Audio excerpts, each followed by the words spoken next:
Hello, welcome back to tasty tastical foods. ഇന്ന് നമ്മൾ വടയാണ് ഉണ്ടാക്കുന്നത്. എന്നാൽ നമ്മുടെ നോർമൽ വടയല്ല, കുറച്ച് ഡിഫറെൻ്റ് ആയിട്ട് തേങ്ങാ വടയാണ് നമ്മൾ ഉണ്ടാക്കുന്നത്. നല്ല ക്രിസ്പി ആയിട്ട് നല്ല മൊരിഞ്ഞ വട. അപ്പോൾ നമുക്കിത് എങ്ങനെ ഉണ്ടാക്കാൻ നോക്കല്ലേ. ആദ്യം തന്നെ ഞാനൊരു ബൗളിലേക്ക് ഒരു 2 കപ്പ് അളവിൽ അരിപ്പൊടി ചേർത്ത് കൊടുക്കുന്നുണ്ട്. വറുത്ത അരിപ്പൊടിയാണ് കേട്ടോ, നന്നായിട്ട് വറുത്ത് നമ്മൾ പത്തിരിപ്പൊടിയൊക്കെ ഉണ്ടാവില്ലേ, അതാണ്. ഇനി ഇതിലേക്ക് ഞാൻ ചേർത്ത് കൊടുക്കുന്നത് തേങ്ങയാണ്. ചിരകിയ തേങ്ങ മിക്സിയുടെ ജാറിലിട്ടിട്ട് ജസ്റ്റ് ഒന്ന് ക്രഷ് ചെയ്തെടുത്തതാണ്. ചിരകി അതുപോലെ ചേർത്ത് കഴിഞ്ഞാൽ നമ്മൾ വട ഉണ്ടാക്കുന്ന സമയത്ത് ആ പെർഫെക്റ്റ് ഷേപ്പ് കിട്ടില്ല, അതുകൊണ്ടാണ് ഞാൻ ചതച്ചെടുത്തത്. ഇനി ഇതിലേക്ക് ഒരു 1/2 ടേബിൾ സ്പൂൺ അളവിൽ ഉപ്പ് ചേർത്ത് കൊടുക്കാം കേട്ടോ. കുറച്ചൊരു ടേസ്റ്റിന് വേണ്ടിയിട്ട് കുറച്ച് എള്ള് ഞാൻ ചേർത്ത് കൊടുക്കുന്നുണ്ട്. കറുത്ത എള്ളാണ്, നിങ്ങളുടെ ടേസ്റ്റ് അനുസരിച്ച് കൂട്ടിയും കുറയ്ക്കുകയൊക്കെ ചെയ്യാം. അതുപോലെ തന്നെ കുറച്ച് നല്ല ജീരകം ചേർത്ത് കൊടുക്കുന്നുണ്ട്. എനിക്ക് നല്ല ജീരകത്തിൻ്റെ ടേസ്റ്റ് അത്രയ്ക്ക് ഇഷ്ടമല്ല, അതുകൊണ്ട് ഞാൻ കുറച്ചേ ചേർത്ത് കൊടുക്കുന്നുള്ളൂ. 1 ടേബിൾ സ്പൂൺ അളവിൽ നെയ്യാണ് ചേർത്ത് കൊടുക്കുന്നത്. നെയ്യോ വെണ്ണയോ നിങ്ങൾക്ക് യൂസ് ചെയ്യാം കേട്ടോ.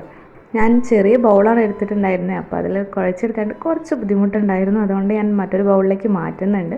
ഇനി ഇത് നന്നായിട്ടൊന്ന് കുഴച്ച് കൊടുക്കുക കേട്ടോ. വെള്ളമൊന്നും ചേർക്കാതെ ആദ്യം ആ തേങ്ങയും അരിപ്പൊടിയൊക്കെ നന്നായിട്ടൊന്ന് മിക്സ് ചെയ്ത് കൊടുക്കണം. പിന്നെ നമ്മൾ തേങ്ങ എത്രത്തോളം ചേർത്ത് കൊടുക്കുന്നു അത്രത്തോളം ടേസ്റ്റാണ് കേട്ടോ. തേങ്ങ കൂടിയ ഒരു കുഴപ്പമില്ല. ഇനി ഇതിലേക്ക് 1 കപ്പ് വെള്ളമാണ് ചേർത്ത് കൊടുക്കുന്നത്. അതായത് നമ്മൾ അരിപ്പൊടിയൊക്കെ എടുത്തിട്ടുള്ള ആ 1 കപ്പിന് 1 കപ്പ് വെള്ളമാണ് ഞാൻ ചേർത്തിട്ടുള്ളത്. വെള്ളത്തിൻ്റെ അളവ് കറക്റ്റ് ആയിരിക്കണം കേട്ടോ. കൂടിപ്പോയാൽ നമ്മുടെ ആ പെർഫെക്റ്റ് ആ ഒരു ടേസ്റ്റിൽ കിട്ടൂല.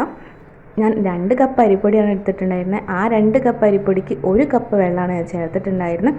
ഈ ഒരു ഭാഗത്തിന് വേണം നമ്മൾ കുഴച്ചെടുക്കാനായിട്ട്. നന്നായിട്ട് കുഴച്ചെടുത്തിട്ടുണ്ട്. നമ്മൾ പത്തിരിമാവൊക്കെ കുഴയ്ക്കുന്ന ആ ഒരു പാകത്തിനായിട്ടോ കുഴച്ചെടുത്തിട്ടുള്ള ചെറിയ ബോൾസ് ആക്കിയിട്ട് ഇതുപോലെ ഒന്ന് ഉരുട്ടിയിട്ട് കൈയുടെ ഉള്ളങ്കയിൽ വെച്ചിട്ട് ജസ്റ്റ് ഒന്ന് പ്രസ് ചെയ്ത് കൊടുക്കുക. നിങ്ങൾക്ക് വേണമെങ്കിൽ കയ്യിൽ കുറച്ച് നെയ്യ് ആക്കാം കേട്ടോ. എന്നിട്ട് നടുവിലായിട്ട് നമ്മൾ വടയൊക്കെ ഉണ്ടാക്കുന്ന സമയത്ത് ഒരു ഹോൾസ് ഉണ്ടാവില്ലേ, അതുപോലെ ഒരു ഓട്ട ഉണ്ടാക്കി കൊടുക്കുക, ഇതുപോലെ റൗണ്ടിൽ.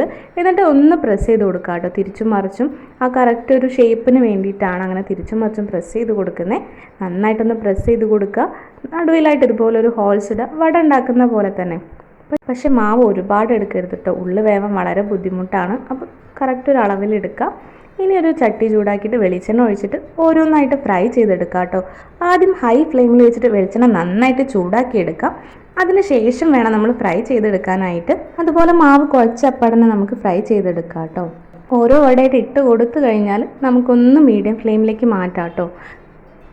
ഇതൊന്ന് തിരിച്ച് മറിച്ചിട്ടിട്ട് ഫ്രൈ ചെയ്തെടുക്കുക. അതുപോലെ തന്നെ ഓയിലല്ല യൂസ് ചെയ്യുന്നത്, വെളിച്ചെണ്ണ തന്നെ യൂസ് ചെയ്യുക. വെളിച്ചെണ്ണ തന്നെ യൂസ് ചെയ്യുമ്പോഴാണ് ആ കറക്റ്റ് പെർഫെക്റ്റ് ടേസ്റ്റ് കിട്ടുക. ഓയിലിൽ ഒരിക്കലും ഫ്രൈ ചെയ്യരുത്. വെളിച്ചെണ്ണയിൽ ഫ്രൈ ചെയ്തെടുക്കുമ്പോഴാണ് ആ ഒരു ടേസ്റ്റ് കിട്ടുന്നത്, അതുകൊണ്ടാണ് വെളിച്ചെണ്ണയിൽ തന്നെ ഫ്രൈ ചെയ്തെടുക്കണം എന്ന് പറയുന്നത്. ഇതൊരു ലൈറ്റ് ഗോൾഡൻ ബ്രൗൺ കളറായി തുടങ്ങിയിട്ടുണ്ട്. ഇപ്പോൾ ഏകദേശം ഫ്രൈ ആയി കിട്ടിയിട്ടുണ്ട് കേട്ടോ. ഇപ്പോൾ ഒരു ലൈറ്റ് ബ്രൗൺ കളറാണുള്ളത്. പക്ഷേ നമ്മൾ ഒന്ന് ചൂടാറി കഴിഞ്ഞാൽ ഇതൊരു കളർ ചേഞ്ച് ആവും, ഒരു പെർഫെക്റ്റ് കളറ് കിട്ടും. ഇതുപോലെ നന്നായിട്ട് ഫ്രൈ ചെയ്തെടുത്തിട്ടുണ്ട്. നിങ്ങൾക്ക് കണ്ടാൽ തന്നെ മനസ്സിലാവും, നമ്മൾ അച്ചപ്പം നുറുക്കൊക്കെ ഉണ്ടാക്കുന്ന സമയത്ത് ഒരു ക്രിസ്പി ആയിട്ട് കിട്ടില്ലേ, അതുപോലെ നല്ല ക്രിസ്പി ആയിട്ടാണുള്ളത്. എല്ലാവരും ഒന്ന് ട്രൈ ചെയ്ത് നോക്കുക. വളരെ എളുപ്പമല്ലേ, നമ്മളെ വീട്ടിലുള്ള ഇൻഗ്രീഡിയൻസ് വെച്ചിട്ട് വളരെ പെട്ടെന്ന് ഉണ്ടാക്കാൻ പറ്റുന്നതാണ്. കുട്ടികൾക്കൊക്കെ എന്തായാലും ഇഷ്ടമാവും. വൈകുന്നേര സമയത്തൊക്കെ നല്ല കട്ടൻ ചായയുടെ ഒപ്പം കഴിക്കാനൊക്കെ നല്ല ടേസ്റ്റാണ് കേട്ടോ.